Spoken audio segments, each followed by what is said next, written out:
Olá, meu nome é Laura Simonassi, eu faço bacharelado em Física pela Universidade de Brasília e hoje eu vou apresentar meu trabalho sobre a aniquilação de éstons em interfaces orgânicas, o impacto de diferentes morfologias.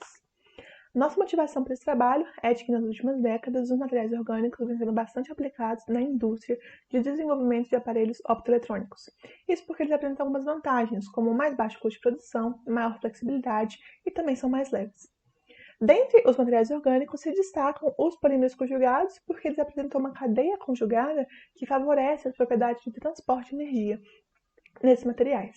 Para esse estudo, nós utilizamos os polímeros politiofeno e PPV, e o dímero desses polímeros está ilustrado aqui nessa nossa imagem.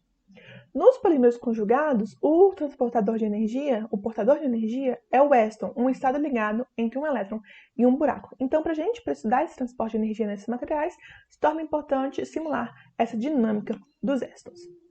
Para isso, nós utilizamos o mecanismo de transferência via ressonância Foster, em que existe uma quantidade muito importante de determinado raio de Foster, que é a distância para a qual a probabilidade de emissão ou transferência do Weston é a mesma, é dada dessa seguinte forma. A partir disso, a gente consegue calcular a taxa de transferência de energia dessa seguinte forma.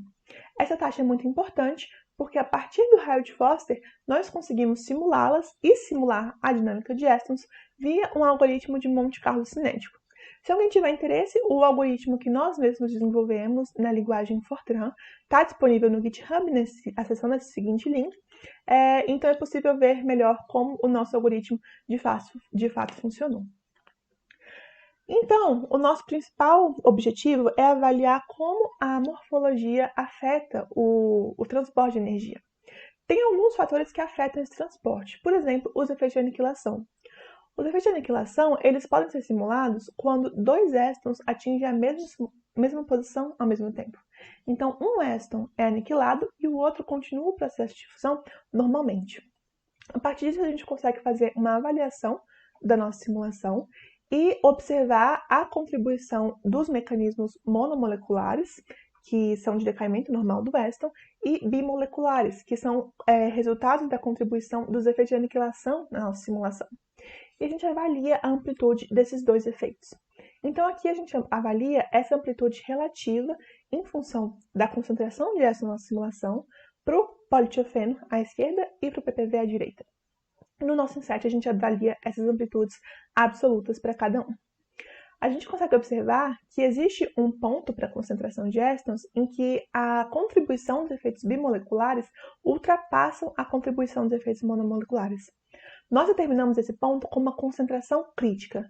Essa é a concentração de éstons para a qual os efeitos de aniquilação na nossa simulação passam a ser muito importantes e eles não podem mais ser desconsiderados.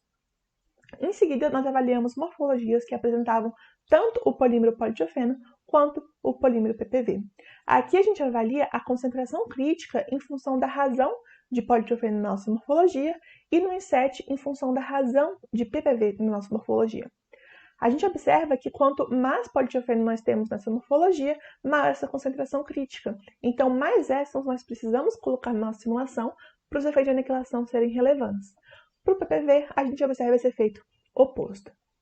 Por fim, nós criamos morfologias que apresentam mais de um domínio. Então, nós temos o mesmo tamanho de morfologia, mas nós dividimos elas em domínios intercalando entre o polímero de politiofeno e de PPV, e a gente observa como isso afeta a concentração crítica.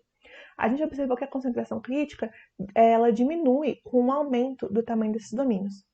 Em seguida, a gente observou como que a razão de éstons aniquilados se comporta. Então, foi observado que quanto mais domínios nós colocamos em uma morfologia de mesmo tamanho, essa razão de éstons aniquilados, ela diminui. Isso nos mostra que uma alternativa a diminuir os efeitos de aniquilação na nossa simulação é criar mais domínios intercalados, favorecendo a transferência de energia. Então, isso é bem interessante porque isso pode ser uma boa alternativa a aumentar a eficiência dos nossos aparelhos, que é sempre um objetivo nessa indústria. Muito obrigada por assistir e até a próxima!